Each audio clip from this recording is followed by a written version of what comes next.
25 जून 1975 को जो हुआ उसको बार बार अब पिछले 12 साल से अगर हम देखें तो संविधान हत्या दिवस के रूप में किस तरीके से इसको बीजेपी मनाती है, आखिर क्यों? क्या इस पर राजनीति की कोशिश की जा रही है या बार बार वो जो उस वक्त हुआ था वो जनता को जानबूझकर याद दिलाया जा रहा है? देखिए प्रीति जी, जो भी इस तरीके की बातें हो रही हैं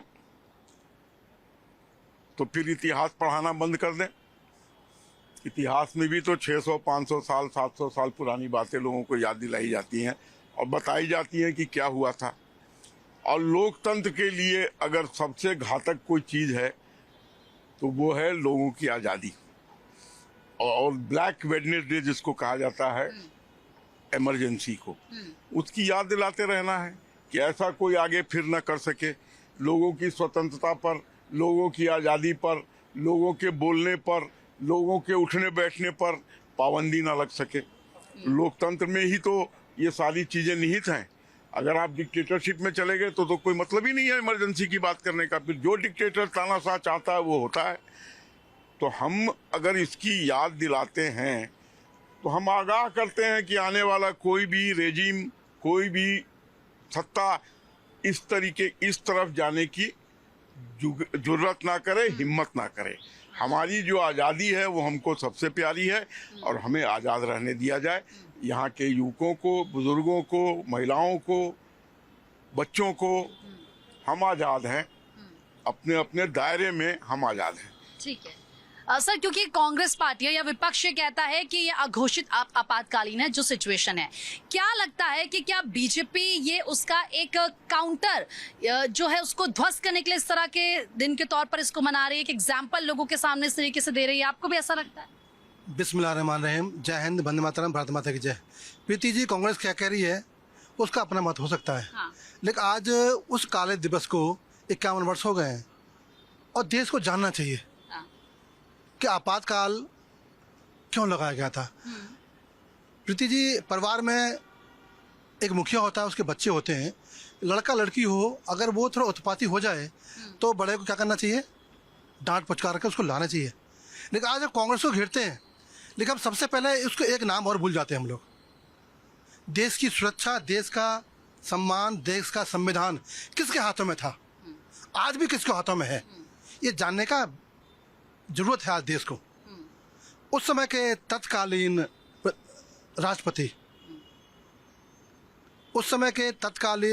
राष्ट्रपति फखरुद्दीन अली अहमद साहब को सोचना चाहिए था कि मैं तो इस देश के नागरिकों की रक्षा के लिए, संविधान की रक्षा के लिए बैठा हूं।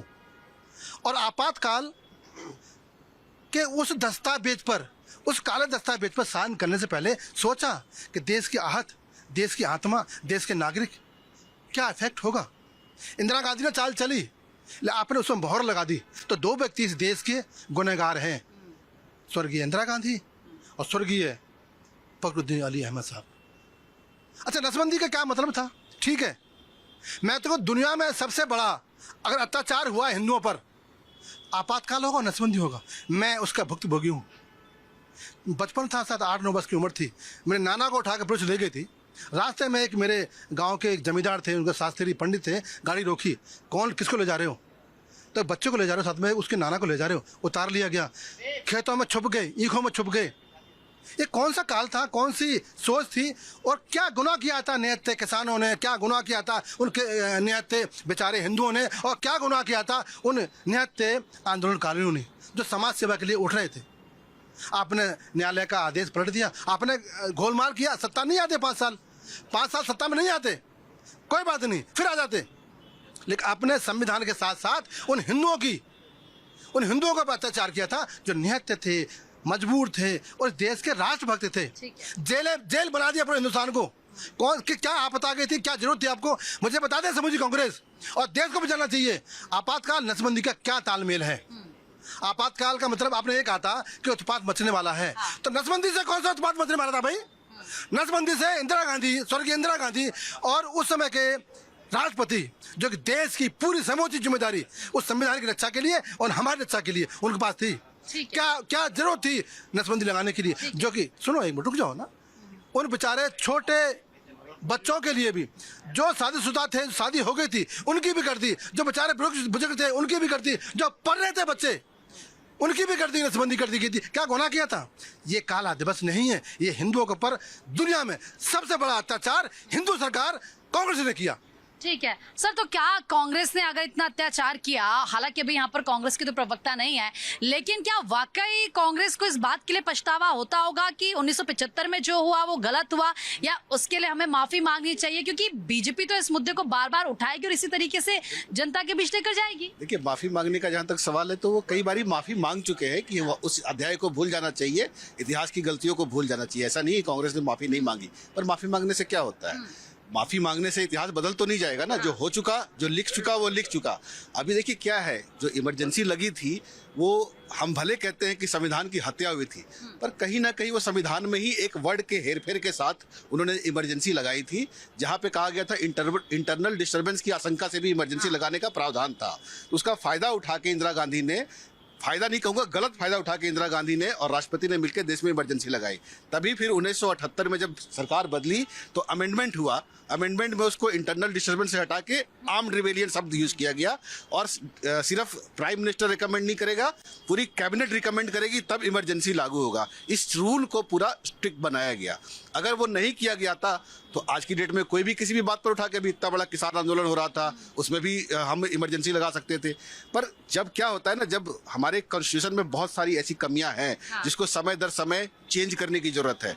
अभी भी बहुत सारी ऐसी कमियां हैं जिसको समय दर समय चेंज करने की जरूरत है। इमरजेंसी एक काला अध्याय था, है, और जब तक हिंदुस्तान का इतिहास लिखा जाएगा वो रहेगा।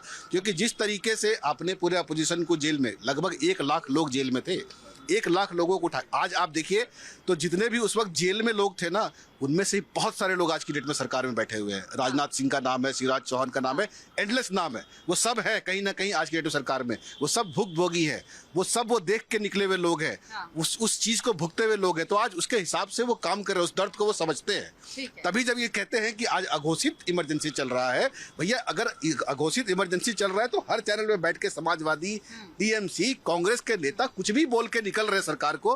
कैसे बोल पा रहे हैं? अभी ये भाई साहब भी समाजवादी के बैठे, ये भी बहुत कुछ बोलेंगे। अगर ये इमरजेंसी होती तो बोल पाते क्या? नहीं बोल पाते, नहीं बोल पाते, बिल्कुल नहीं बोल पाते, लेकिन अब बोलेंगे। ठीक है, ठीक है। मैम, आप कैसे देखते हैं आज के दिन को, इमरजेंसी को? और कांग्रेस जब ये बात कहती है, विपक्ष जब ये कहता है कि संविधान बचाओ, कौन, किस बिहाफ पे वो कहते हैं? इतिहास नहीं देखते क्या?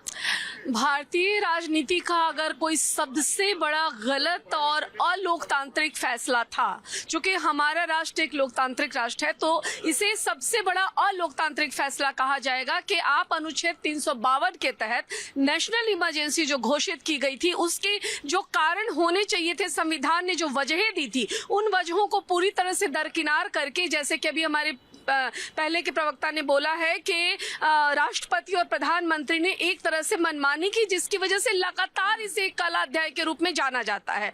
दूसरी बात कि हमें ये भी देखनी होगी कि इमरजेंसी जो लगी उसके नुकसान क्या थे, और उसके नुकसान कांग्रेस ने किस किस तरह से भुगते। एक देश की सबसे बड़ी पार्टी जो लगातार 30 सालों से सत्ता में थी, वो किस बात से इतना घबरा गई? 21 महीने तक जो इमरजेंसी चला है उसमें किस किस तरह से मतलब लोगों के जो मौलिक मूलभूत अधिकार थे अनुच्छेद 21 के, जो निजी स्वतंत्रता और बाकी सारे व्यक्तिगत अधिकार थे, वो भी छीन लिए गए थे।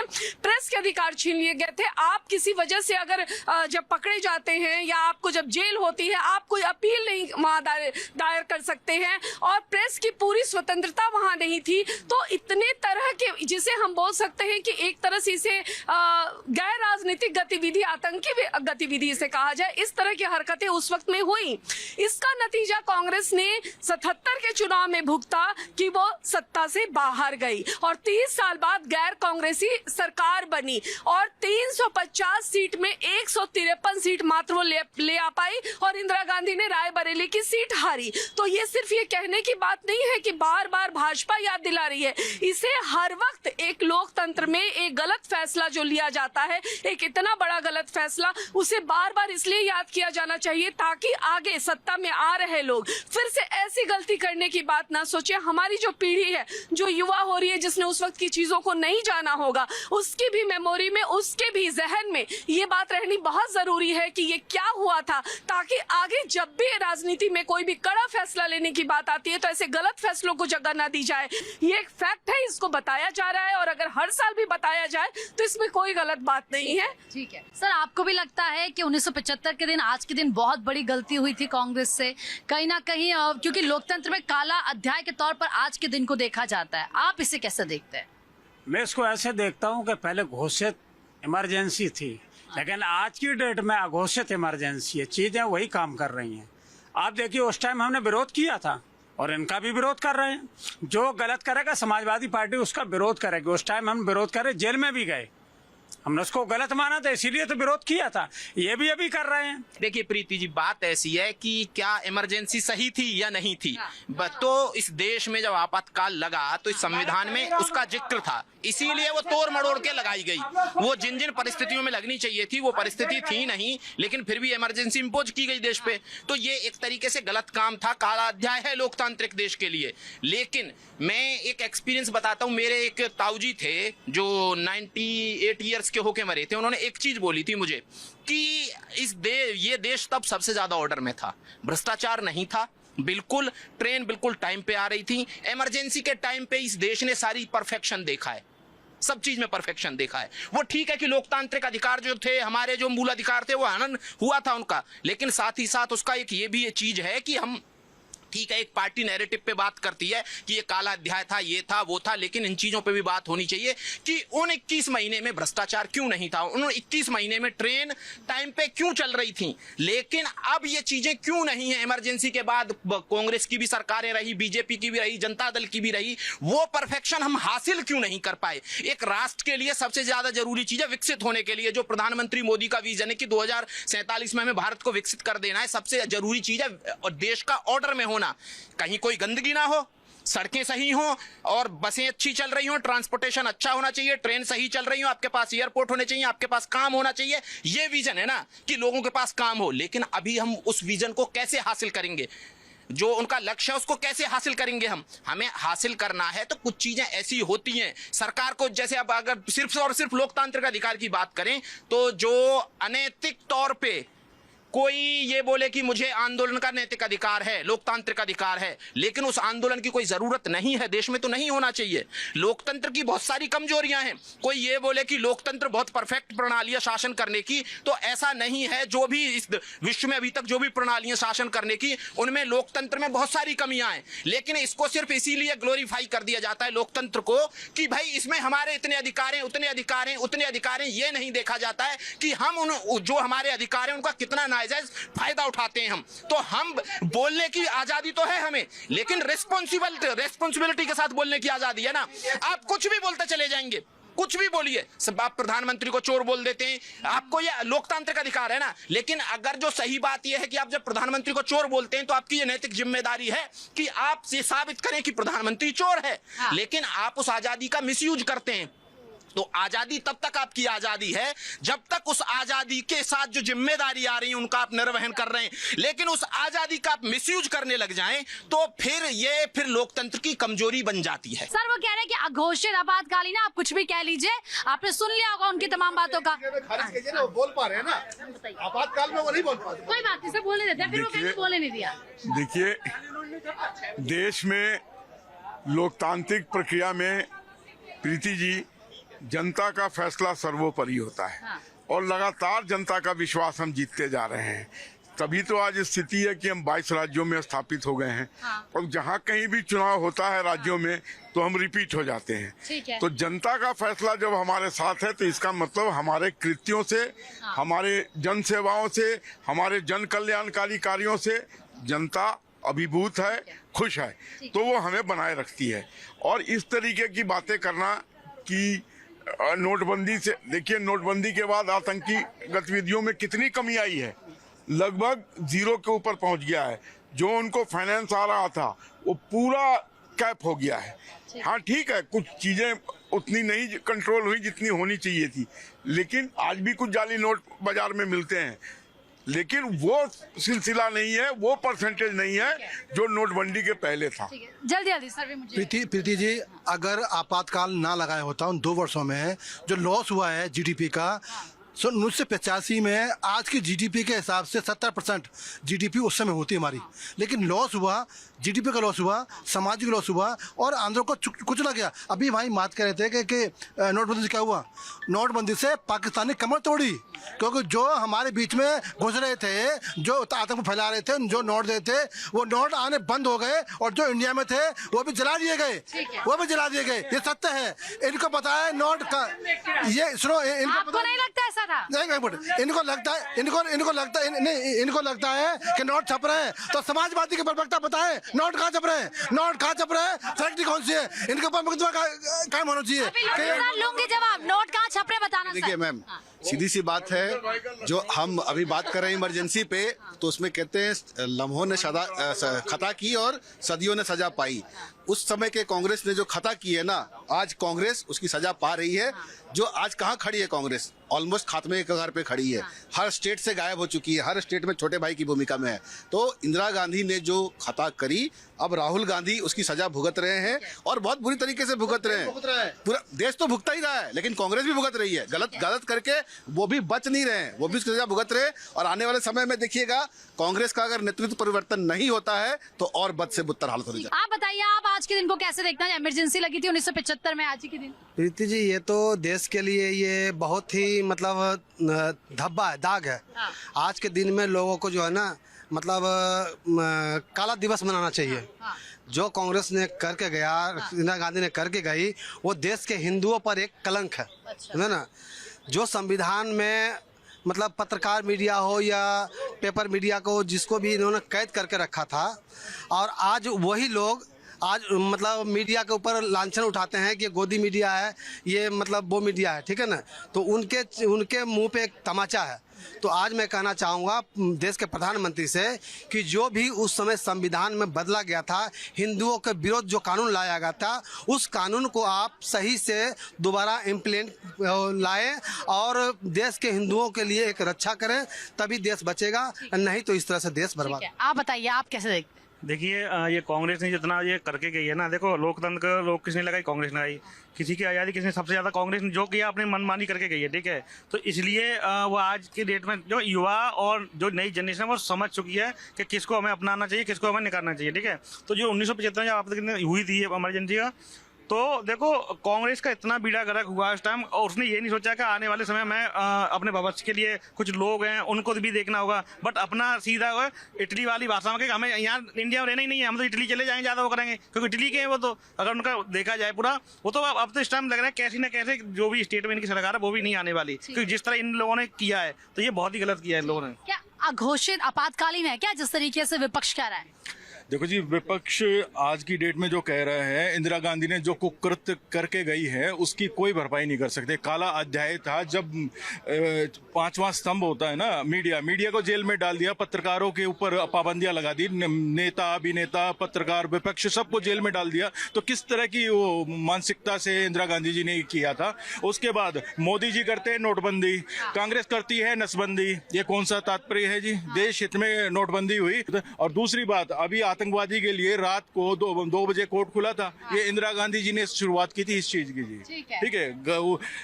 मजिस्ट्रेट के घर पे जाके साइन लेके आई थी इमरजेंसी के लिए। ये हालात है देश। आप बताइए, आप क्या सोचते हैं? आज देखो, दोनों कोई भी सरकारें हो, सरकारें अपनी व्यक्तिगत फायदा के कारण, आज की भी जो प्रेजेंट सरकार है वो भी अगर कुछ चीज़ें हटा दिया जाए तो अपने व्यक्तिगत फायदे के लिए ये सब कानून लाते हैं और दंगा फसाद कराते हैं। और इस मामले अगर इंदिरा गांधी जी को पॉइंट दिया जाए तो 0 है, क्योंकि वो 1975 में जो हुआ है बहुत ही शर्मनाक बात थी। नोटबंदी के पास कितने पैसे जमा हो गए? सारे पैसे जमा हो गए। कहाँ वो लिस्ट जारी करी क्या? कितने % नोट रह गए? वो ब्लैक मनी था। कहाँ सरकार ने क्या करा? 6 नंबर पे इकोनॉमी हमारी थी, इन्होंने आप जैसों ने 6वें नंबर पे पहुंचा दी। 6वें नंबर पे पहुंच गई। 6वें नंबर पे चरण, ठीक है, सुन लिया। 6वें नंबर कह रहे कि ये 1 मिनट सर, ये 3रे नंबर पे इकोनॉमी कब पहुंच गई थी? अरे सर, तीसरे नंबर पर इकोनॉमी कब पहुंच गई थी? अरे चौथे नंबर पे थी, छठवें नंबर पे पहुंच गई। नहीं, कब पहुंची थी? कब? अरे अभी पहुंच गई ना छठवें नंबर पे। अरे पहुंची कब, ये तो बताइए। अरे अभी पहुंची कब? अभी तो पहुंची बीजेपी के बीजेपी के शासन में पहुंच गई ना। आपसे पूछ, छठवें नंबर पे, चारवें नंबर पे किसके साथ? तीसरे नंबर पे, चारवें नंबर पे किसके साथ? ये दूसरे नंबर पे इसी में थी। इसी में थी ना। इकोनॉमी में हुआ क्या है कि जो जैसे इकोनॉमी का साइज जो इंटरनेशनल एजेंसीज देखती हैं वो डॉलर में देखती हैं, और हम यहाँ ट्रेड ज्यादा जो हमारी इकोनॉमी वो रुपया में, रुपये का डिवैल्यूएशन हुआ है। वो सही बात है, रुपया नीचे गया है। रुपया नीचे जाने से ऐसा नहीं कि भारतीय इकोनॉमी श्रिंक हुई है या भारतीय इकोनॉमी में चौथे नंबर पे भी गई सी सरकार के उसमें, अभी तक तो ये मानते नहीं थे ना इस बात को। चौथे पे आई थी, चौथे पे आई, छठवें पे आई, फिर पांचवें पे। फिर ये कहते थे कि नंबर कौन देता है? बिल्कुल माइनर डिफरेंस है। करंटली भारतीय इकोनॉमी पांचवें नंबर पे और जल्दी आपको चौथे नंबर पे दिखाई देगी। जैसे ही रुपया मजबूत होगा, जैसे ही ये जो सेंशन है ये हटेंगे या जो तेल प्रॉपर आने लगेगा भारत में, वैसे ही भारतीय इकोनॉमी दोबारा से मजबूत होगी। भारतीय इकोनॉमी जो है अभी है वो उपभोक्ता बेस है उसका, और भारतीय उपभोक्ता लगातार बाइंग कर रहे हैं। अगर जो बाइंग कर रहे हैं तो इकोनॉमी का साइज बढ़ रहा है। लेकिन वो सही बात है कि जब रुपए का डिवैल्यूएशन हुआ तो उसकी वजह से इकोनॉमी श्रिंक हुई है।